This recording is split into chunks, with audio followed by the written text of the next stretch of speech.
Vamos ver agora a definição de coeficiente de correlação.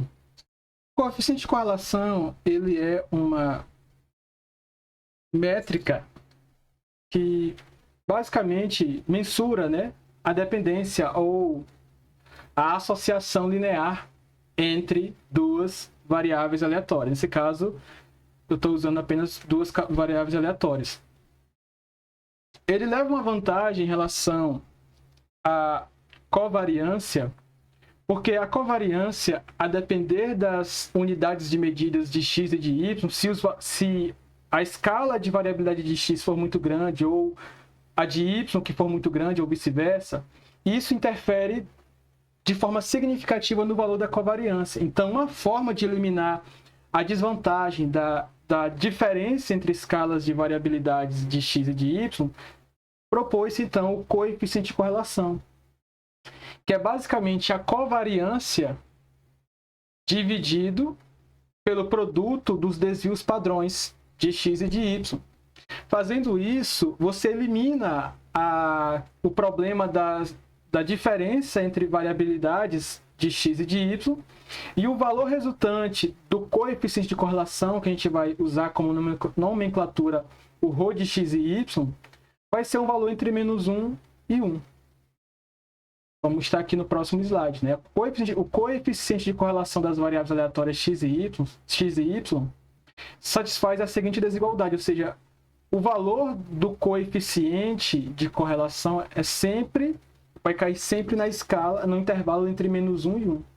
Quanto mais próximo de 1, maior a dependência ou a associação linear, né, positiva entre x e y, ou seja, em outras palavras, quanto maior os valores da variável aleatória x, maior os valores da variável aleatória y, e quanto mais próximo de menos 1, nós temos uma associação negativa, que implica que quando os valores de uma variável crescem, os valores da outra decrescem, e quanto mais próximo de zero, isso indica que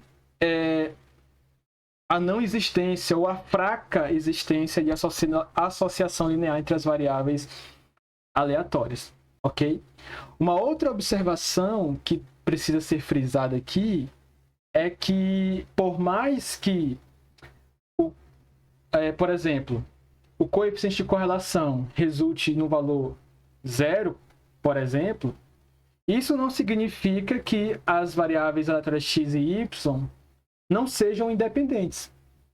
Apenas indica que não existe associação linear entre elas.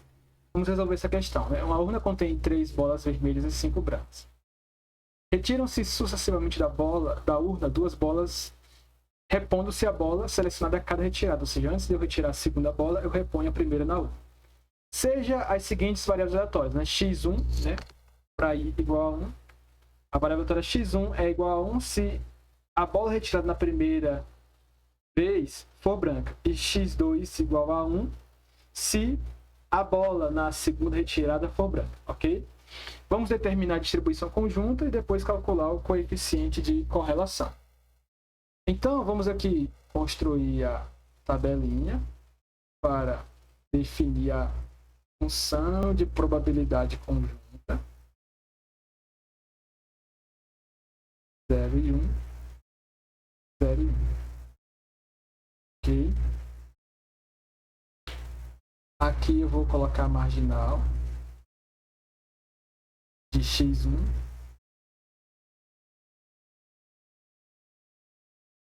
E aqui a marginal de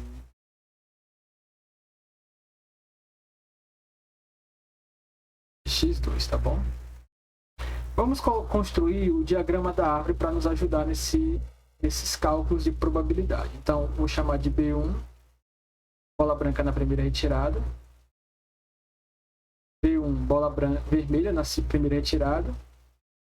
V2, bola branca na segunda retirada. V2, bola vermelha na segunda retirada. V2, bola branca na segunda retirada. E V2, bola vermelha na segunda retirada. Vamos agora colocar as probabilidades, né, no diagrama. Qual a probabilidade de sair bola branca na primeira bola que eu retiro da urna? Você tem 5 bolas brancas em 8, então aqui é 5 oitavos. Como é feita com reposição essa amostragem, as probabilidades não se alteram. Então, probabilidade de sair bola branca novamente na segunda retirada, dado que já saiu bola branca na primeira vez, continua sendo 5 oitavos. Probabilidade de sair bola vermelha na segunda vez, dado que saiu bola branca na primeira, 3 oitavos. Aqui, 3 oitavos, 5 oitavos, 3 oitavos. Ou seja, as probabilidades não se alteram pelo fato de ser feita uma amostragem com reposição, né? Se fosse sem reposição, essas probabilidades aqui no diagrama seriam alteradas, tá bom? Então vamos lá. Probabilidade de x1 igual a 0, x2 igual a 0, ou seja, sai bola vermelha na primeira retirada e bola vermelha na segunda retirada, é a mesma coisa da probabilidade de sair bola vermelha na primeira vez e bola vermelha na segunda vez. Então, 3 oitavos vezes 3 oitavos dá 3 oitavos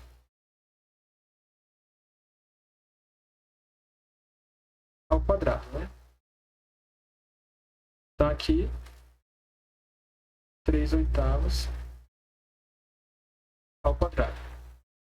Probabilidade de sair bola vermelha na primeira vez e bola branca na segunda, só tem um ponto amostral que atende isso, que é esse daqui, ó. B1, B2. O único que atende, tá bom? Probabilidade de sair bola vermelha na primeira vez é 3 oitavos. E bola branca na segunda vez 5 oitavos. Então fica 15 sobre 64. Eu vou até colocar aqui também, ó, 9 sobre 64, porque vai ficar melhor depois para verificar se o cálculo da conjunta foi feito de forma correta, tá bom? Então aqui vai dar 15, né? Sobre 64. Então, vamos botar aqui logo a marginal de x1 igual a 0. 9 mais 15 você tem que é 24 sobre 64. Ou seja, isso aqui mais isso aqui dá 24 sobre 64. Probabilidade de x1 igual a 1, x2 igual a 0. Ou seja, a probabilidade de sair bola branca na primeira vez e bola vermelha na segunda. O único ponto amostral que atende a esse requisito é B1, B2. Ou seja, bola branca de primeira, 5 oitavos, vezes 3 oitavos, que dá 15 sobre 64.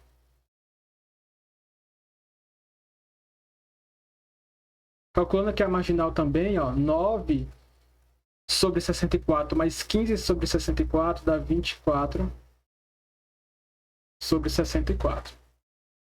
E o caso, o último caso, P de x1 igual a 1, x2 igual a 1, é bola branca na primeira e bola branca na segunda vez. Então, o único caso, o ponto amostral que atende a esse requisito é P de B1, B2, ou seja, 5 oitavos vezes 5 oitavos, que dá 25 sobre 64.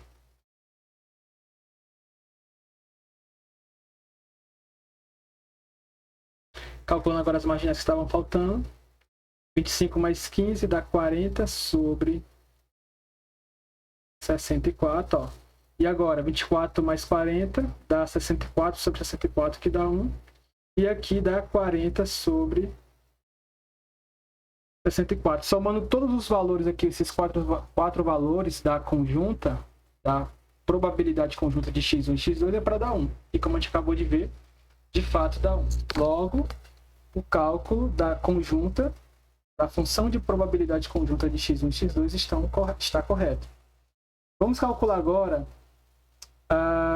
as quantidades necessárias para o cálculo do coeficiente de correlação. Então, o que nós precisamos? Da covariância e dos desvios padrões das variáveis aleatórias marginais. Então, vamos calcular primeiro a covariância, né?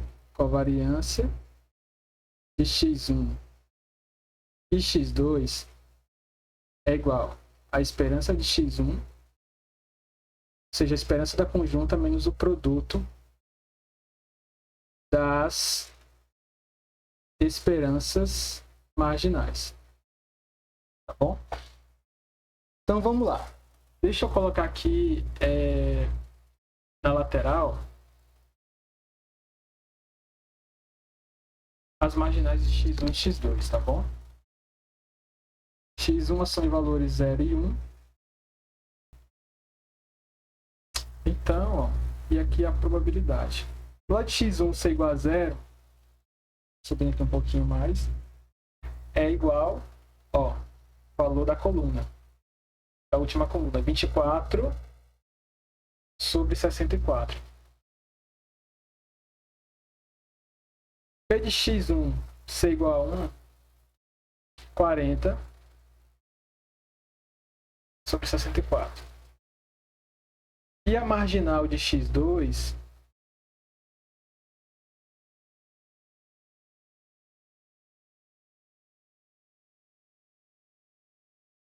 é a mesma coisa. P de x2 igual a 0, 24. Aqui, ó. Sobre 64.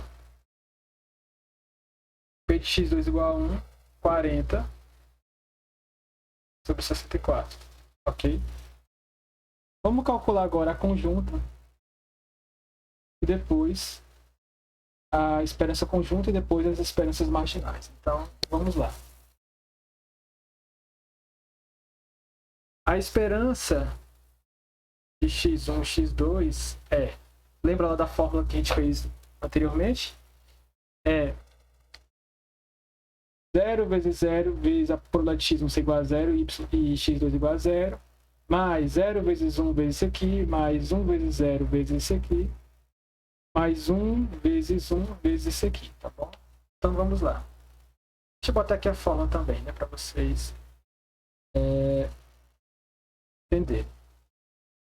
Somatório em x1, somatório em x2, x1 vezes x2, fiz a probabilidade de x1 igual a x1, x2 igual a x2. Então fica 0 vezes 0 vezes o quê? 9 sobre 64 mais 1 vezes 1 vezes 25 sobre 64. Pessoal, o único termo aqui que não vai zerar é o último. 1 vezes 1 vezes 25 sobre 64. Então, logo, a esperança conjunta é 25 sobre 64. Agora, o cálculo das esperanças marginais. A esperança de x1 é igual somatório em x1. x1 vezes p de x igual a x1. Né? Vamos lá, 0 vezes... Aqui, ó. 0 vezes isso mais 1 vezes isso, né? 0 vezes 24 sobre 64 mais 1 vezes 40 sobre 64. Isso aqui é 40 sobre 64. A esperança de x2, pessoal, a esperança de x2 é somatório em x2 e x2 vezes p de x2 igual a x2, né? Então, mesma coisa, 0 vezes 24 sobre 64 mais 1 vezes 40 sobre 64. Isso aqui é 40 sobre 64. 64, né? Logo, a covariância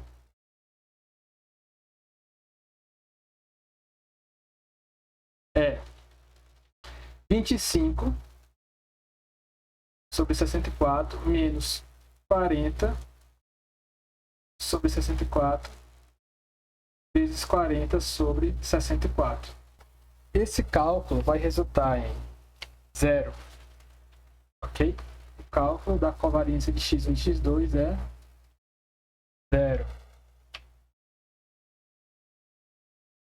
Pessoal, agora o que está faltando? O coeficiente de correlação. Não é isso?